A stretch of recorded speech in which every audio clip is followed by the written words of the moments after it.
Hello दोस्तों, जय माता दी। मेरा और मेरे यस म्यूजिकल ग्रुप में आप सभी का बहुत बहुत स्वागत है। जितने लोग हमारे चैनल से जुड़े हैं सभी को तहे दिल से धन्यवाद है। सबके लिए मैं मंगल कामना करती हूँ, सब लोग स्वस्थ और मस्त रहें। तो एक मैं बहुत ही प्यारा कजरी गीत लाई हूँ, जैसा होगा आप लोग कमेंट में ज़रूर बताइएगा। कौनो कजरी सावनवा में गाई रहा, लोगन के हंसाई रहा ना। कौनो कजरी सवनवा में गाई रहा, लोगन के हंसाई रहा ना। जेकर बीबी बाई गोर वकर घर में बाया जोर, जेकर बीबी बाई गोर वकर घर में बाया जोर। अपने घरवा के हाँ अपने घरवा के बत्ती बुझाए रहा, लाइट बिल बचाए रहा ना। अपने घरवा के बत्ती बुझाए रहा, लाइट बिल बचाए रहा ना।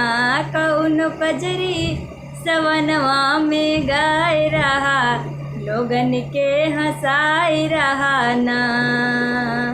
जेकर पति कमजोर खाना खाई थोर थोर, जेकर पति कमजोर खाना खाई थोर थोर।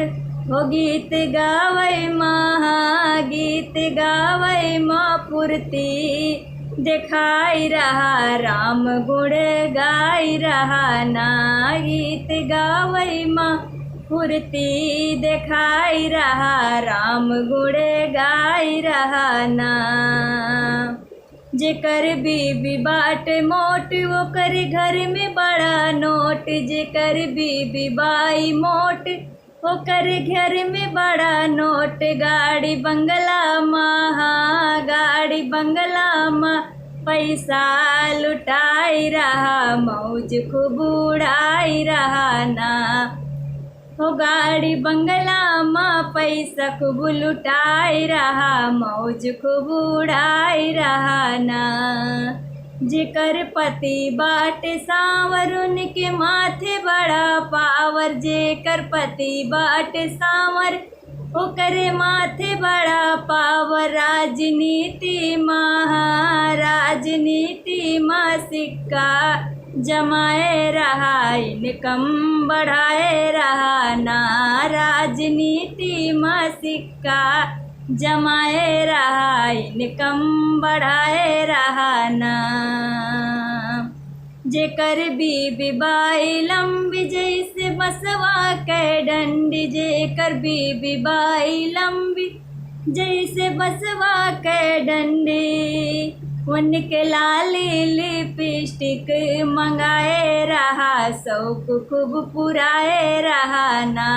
उनके लाली लिपस्टिक मंगाए रहा, शौक खूब पुराए रहा ना।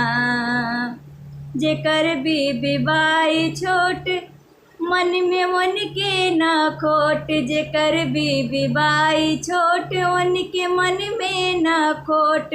पार वो नहु कै हाँ पार वो नहु कै बेड़ा लगाए रहा, हिम्मत बढ़ाए रहा ना। पार वो नहु कै बेड़ा लगाए रहा, हिम्मत बढ़ाए रहा ना। कौनो कजरी सावनवा में गाई रहा, लोगन के हंसाई रहा ना।